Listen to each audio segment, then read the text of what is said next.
नमस्कार, सवाल टीवी में आपका स्वागत है। मैं हूं सुनील शर्मा।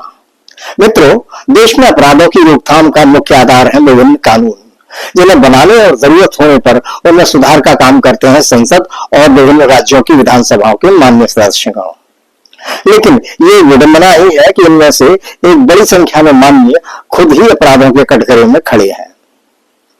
आज हम ऐसे ही माननीय मंत्रियों की बात करेंगे। दरअसल एसोसिएशन फॉर डेमोक्रेटिक रिफॉर्म्स यानी एडीआर की एक रिपोर्ट पिछले दिनों सामने आई है, जिसमें संसद और विधानसभाओं के सदस्यों पर दर्ज संगीन आपराधिक मामलों का खुलासा किया गया है। रिपोर्ट के मुताबिक देश के करीब 47% मंत्रियों के खिलाफ आपराधिक मामले दर्ज हैं। इनमें से कुछ मामले तो बेहद गंभीर हैं, जैसे हत्या, किडनैपिंग और महिलाओं के खिलाफ अपराध। आपकी जानकारी के लिए ये भी बताना चाहेंगे कि एडीआर की ये रिपोर्ट स्वयं मंत्रियों की ओर से चुनाव आयोग को सौंपे गए अपने हलफनामों पर आधारित है। एडीआर की ये रिपोर्ट 27 राज्यों, 3 केंद्र शासित प्रदेशों और केंद्र सरकार के कुल 643 मंत्रियों के हलफनामों के अध्ययन के बाद जारी की गई है। इनमें सामने आया है कि 643 में से 302 मंत्री आपराधिक मामलों में आरोपी हैं। इनमें से 174 मंत्रियों पर गंभीर अपराध के केस दर्ज हैं। अब आप जानिए कि कौन सी पार्टी में मंत्रियों पर सबसे ज्यादा आपराधिक मामले दर्ज हैं। तो ये जानकर आपको हैरानी हो सकती है कि इस मामले में भाजपा सबसे आगे है। इस पार्टी के कुल 336 मंत्रियों में से 136 यानी कि 40% मंत्रियों पर आपराधिक मामले दर्ज हैं। इनमें से 88 यानी 26% पर गंभीर आरोप दर्ज हैं। वहीं कांग्रेस पार्टी के 61 मंत्रियों में 45 यानी 74% मंत्रियों पर आपराधिक केस दर्ज हैं।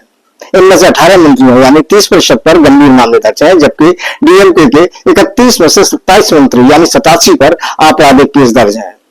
इनमें से 14 यानी 45% पर गंभीर मामले दर्ज हैं। उधर तृणमूल कांग्रेस के 40 में से 13 मंत्रियों पर केस दर्ज है। इनमें 8 पर गंभीर केस दर्ज है। लेकिन सबसे बुरी स्थिति में है टीडीपी, क्योंकि इस दल के 23 में से 22 मंत्रियों पर आपराधिक मामले दर्ज हैं और इनमें भी 13 पर गंभीर आरोप हैं। अगर आप आम आदमी पार्टी की बात करें तो इसके 16 में से 11 मंत्रियों पर केस दर्ज है, जिनमें 5 पर गंभीर आरोप है। अगर राज्यों में मंत्रियों पर सबसे ज्यादा दर्ज मामलों की बात करें तो ये रिपोर्ट बता रही है कि विधानसभा में भी आपराधिक मामलों में लिप्त मंत्रियों की संख्या कम नहीं है।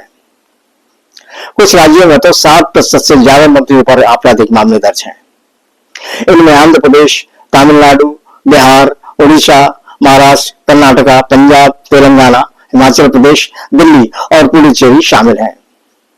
और इस कड़ी के आखिर में सुनिए एक वास्तव में सुखद आश्चर्य से बड़ी खबर, और वो ये कि कुछ राज्य ऐसे भी हैं जहां मंत्रियों के खिलाफ कोई आपराधिक केस दर्ज नहीं है। इन राज्यों में शामिल है हरियाणा, जम्मू कश्मीर, नागालैंड और उत्तराखंड। यहां मंत्रियों पर किसी तरह का कोई आपराधिक मामला दर्ज नहीं है।